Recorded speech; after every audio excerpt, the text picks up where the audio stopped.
7 European nations ran the transatlantic slave trade: Portugal, Britain, France, Spain, the Netherlands, Denmark, and later the United States itself. Together, they transported more than 12.5 million African human beings across the Atlantic Ocean over 4 centuries of operation. They built empires on that labor. They generated wealth that still structures the modern world. The cities, the banks, the trade routes, the political institutions that define Western power today were built in significant part on the economic engine of slavery, and every single one of those nations left a genetic footprint in the descendants of the people they enslaved. But when scientists began comparing the DNA of Black Americans to the populations of each of those nations, they found something that nobody had fully anticipated. The genetic signal was not evenly distributed. It was not spread proportionally across the trade. It was concentrated, dominant, and it pointed with forensic precision to one nation above all others, one nation whose DNA is so deeply embedded in the Black American genome that the comparison to every other slave-owning power almost disappears by contrast. Before we dive in, comment where you are watching from and click subscribe. Let's set the stage with the scale of what we're dealing with. 7 major European powers participated in the transatlantic slave trade between the early 1500s and the mid-1800s, but they did not participate equally. Portugal was the single largest transporter of enslaved Africans across the entire history of the trade.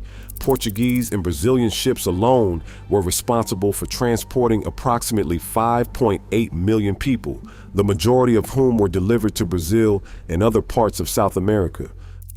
Britain came second in total volume, transporting approximately 3.5 million enslaved Africans. But here's the critical distinction. While Portugal dominated the total trade, Britain became the dominant slaving power specifically to North America. According to historical records analyzed in the Transatlantic Slave Trade Database, Britain accounted for up to half of all enslaved Africans delivered to North America, the territory that would become the United States.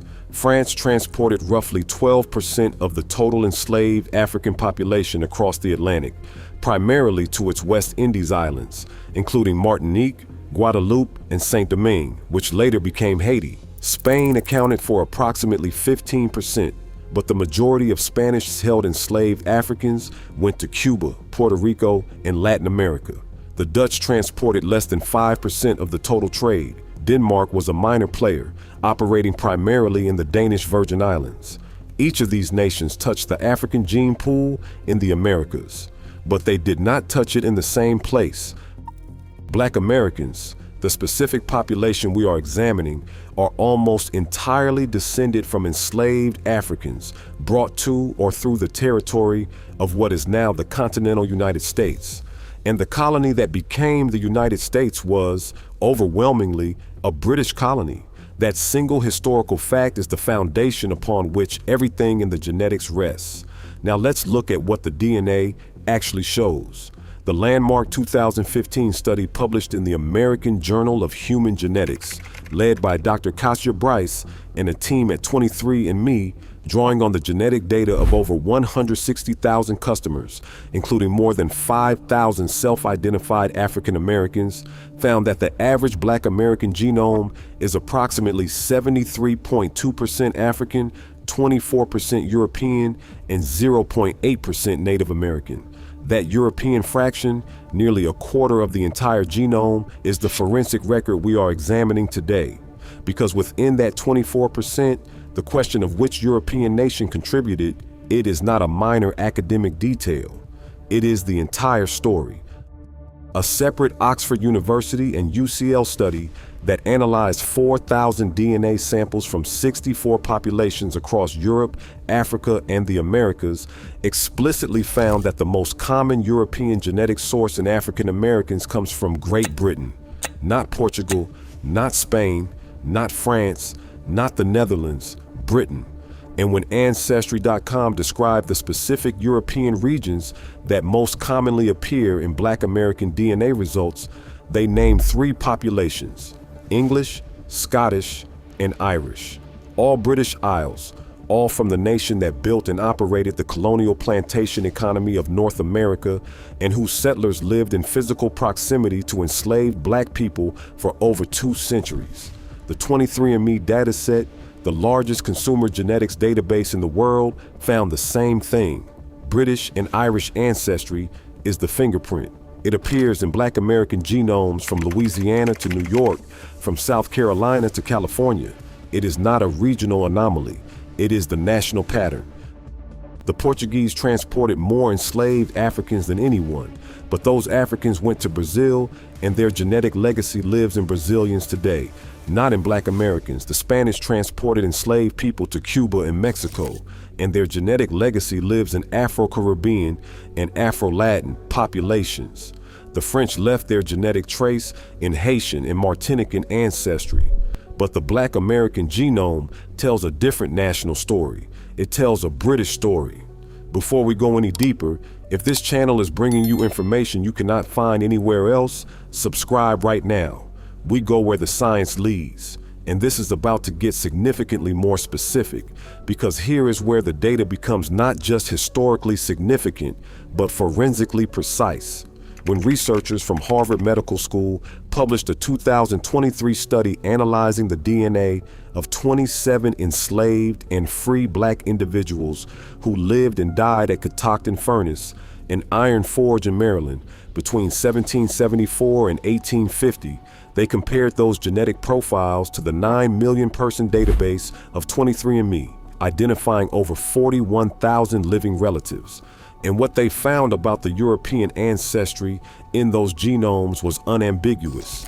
The European ancestry in those early Black Americans traced primarily to Ireland and Great Britain. It arrived overwhelmingly on one specific side of the family, not the maternal line, but the paternal line, the father's side. In genetics, that distinction is everything. The Y chromosome is passed exclusively from father to son. Mitochondrial DNA is passed exclusively from mother to child. When European DNA appears predominantly through the paternal line in enslaved Black Americans, there is only one explanation the data supports. European men were fathering children with enslaved Black women, systematically, across generations, not the reverse.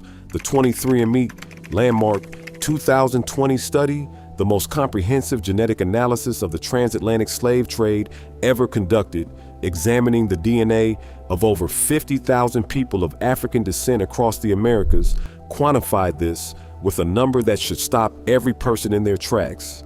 In the United States, white male contributions to the gene pool of those of African descent were 3 times higher than white female contributions.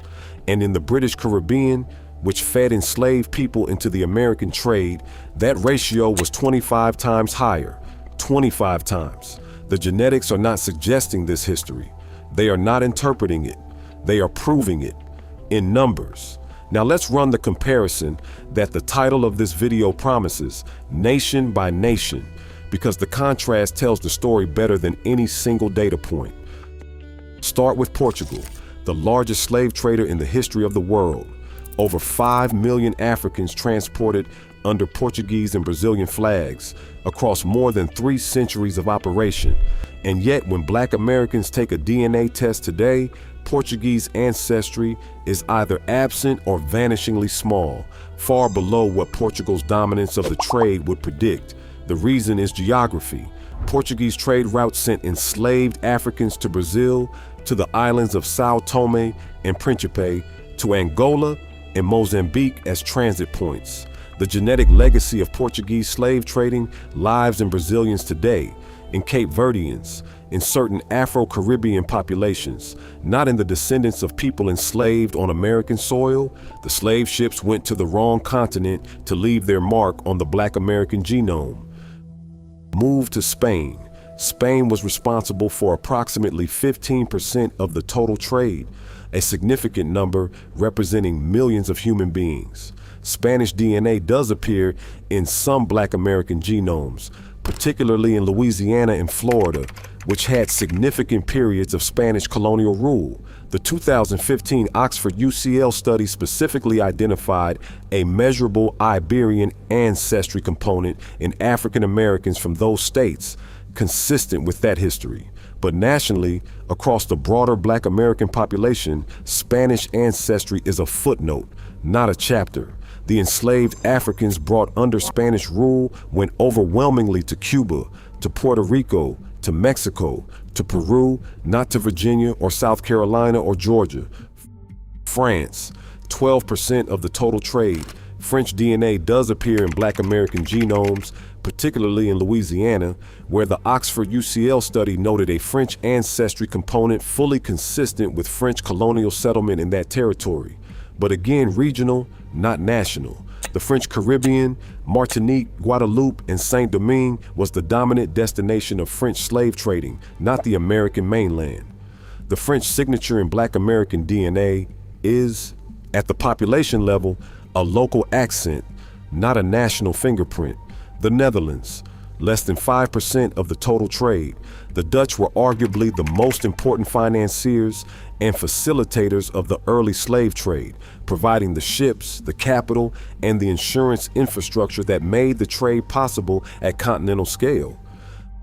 But the enslaved Africans they transported went primarily to Suriname and the Dutch Caribbean, Curaçao, and Saint Eustatius. Their genetic signature in Black Americans is statistically minimal, almost invisible against the other ancestry signals. Denmark, a minor power operating a handful of islands in what became the U.S. Virgin Islands, barely registers at all in the genetic data.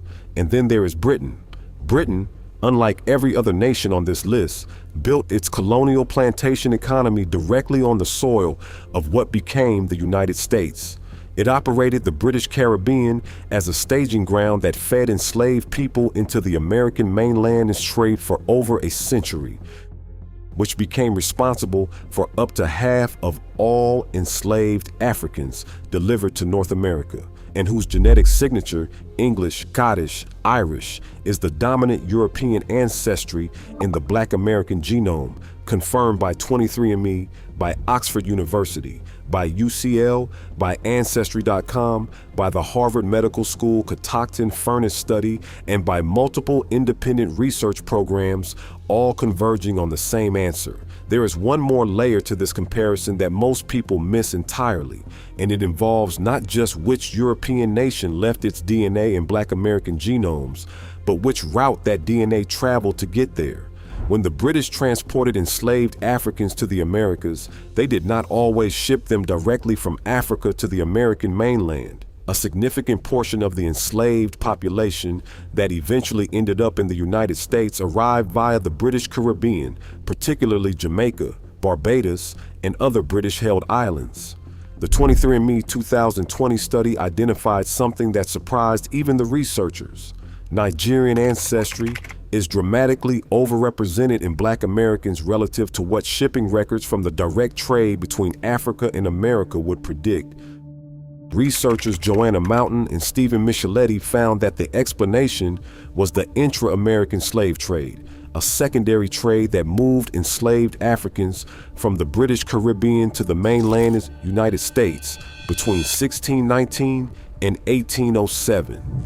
When you look at the pattern of slaves brought to the British Caribbean, as Mountain noted, you see that it was often from Nigeria, and when those enslaved people were then transferred to the American mainland, they brought both their Nigerian genetic heritage and the accumulated European, specifically British DNA of the Caribbean plantation system with them.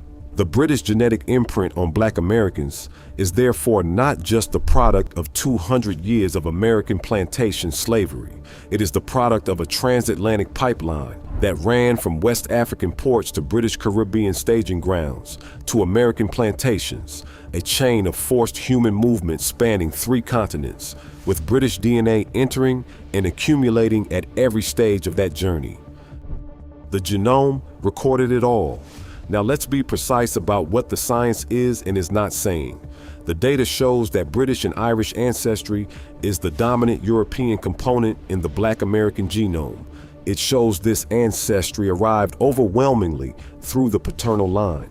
It shows the mixing occurred primarily before the Civil War, and it shows the genetic signal is concentrated in the South, where enslaved populations were largest, with South Carolina showing the highest proportion of African ancestry at approximately 83%, reflecting both the enormous enslaved population there and, paradoxically, the relative isolation of enslaved communities from the broader white population in that region.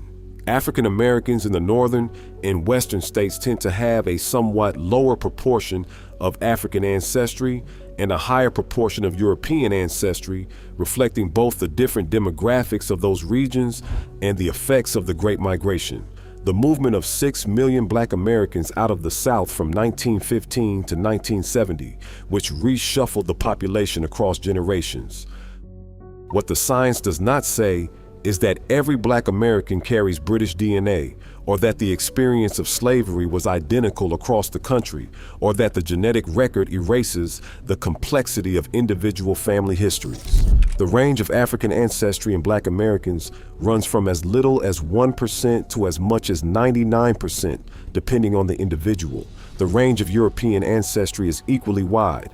These are population averages, statistical truths about the group, not individual destinies. But at the population level, the finding is consistent, replicated, and clear. When scientists compared Black American DNA to every slave-owning European nation and asked which one shared blood, the genetics answered in one word: Britain. And here's the dimension that most people never think to ask about. What does the African side of this genetic record tell us? Because if the European ancestry in Black American DNA is a forensic record of exploitation, the African ancestry is a forensic record of survival. The 2020 23andMe study, the largest genetic analysis of African ancestry in the Americas ever conducted, examining 50,000 people, found that Nigerian ancestry is the single most common African ancestry component in Black Americans in the United States. The Yoruba, the Igbo, the people of what is now Nigeria. This was confirmed also by a University of Pennsylvania and Cornell study led by Dr. Sarah Tishkoff and Dr. Carlos Bustamante, which found that the West African component of African American DNA most closely matched the non-Bantu Niger Kordofanian-speaking populations, specifically the Igbo and Yoruba from Nigeria and the Brong from Ghana.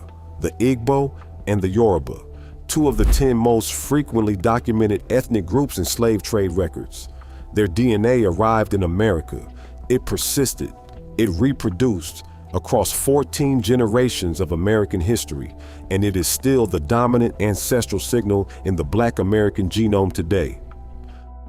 A USC and Stanford study published in the journal Genetics in 2023 estimated that the average Black American born in the early 1960s descends from 314 distinct African ancestors dating back to 1619, ancestors whose lineages survived across centuries.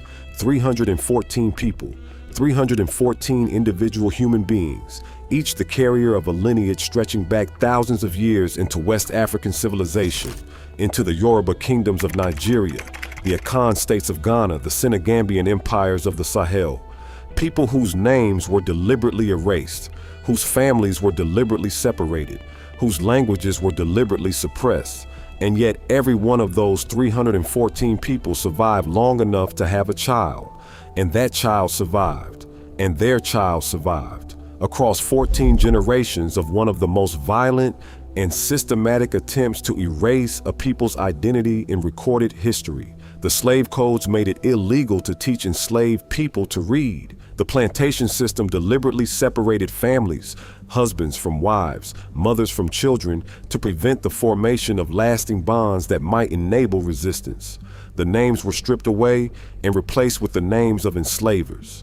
The languages were beaten out across generations.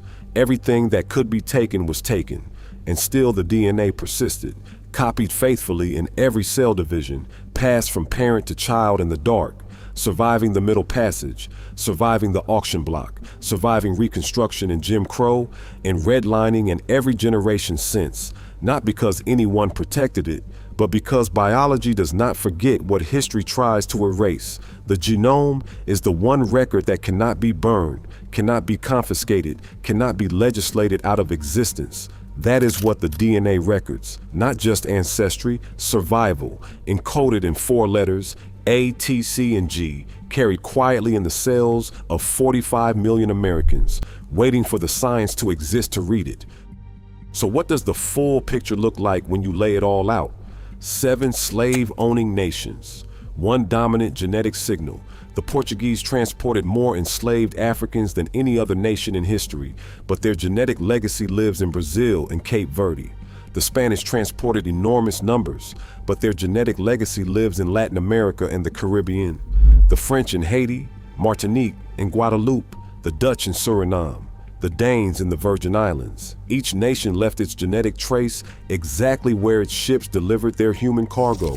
Geography determined destiny. The geography of American slavery was overwhelmingly British. Black Americans, the specific descendants of people enslaved on American soil, carry British DNA above all others. English, Scottish, Irish, the British Isles, dominant, consistent, forensically documented across multiple independent studies, spanning decades of research from multiple continents. Not one anomalous study, not one data set, a convergence of evidence from 23andMe, from Oxford and UCL, from Harvard Medical School, from the University of Pennsylvania and Cornell, from USC and Stanford, all pointing to the same answer. And embedded beneath that British signal, deeper and older and more powerful, is the African foundation. Nigerian, Ghanaian, Senegambian, Congolese, the genetic inheritance of civilizations that predate Britain itself by thousands of years. Civilizations that built kingdoms and empires, and oral traditions and spiritual systems long before any Europeans set foot on their shores. Civilizations that are still alive in the DNA of their American descendants. That is what the science found when it compared Black American DNA to every slave-owning European nation. Not a mystery, not a theory, a forensic record, precise, documented, replicated across independent institutions on multiple continents, undeniable. If this video gave you something you didn't have before, share it with someone who needs to see it. Drop a comment below. What part of this comparison hit hardest? Hit subscribe, because next time we are going somewhere even more unexpected.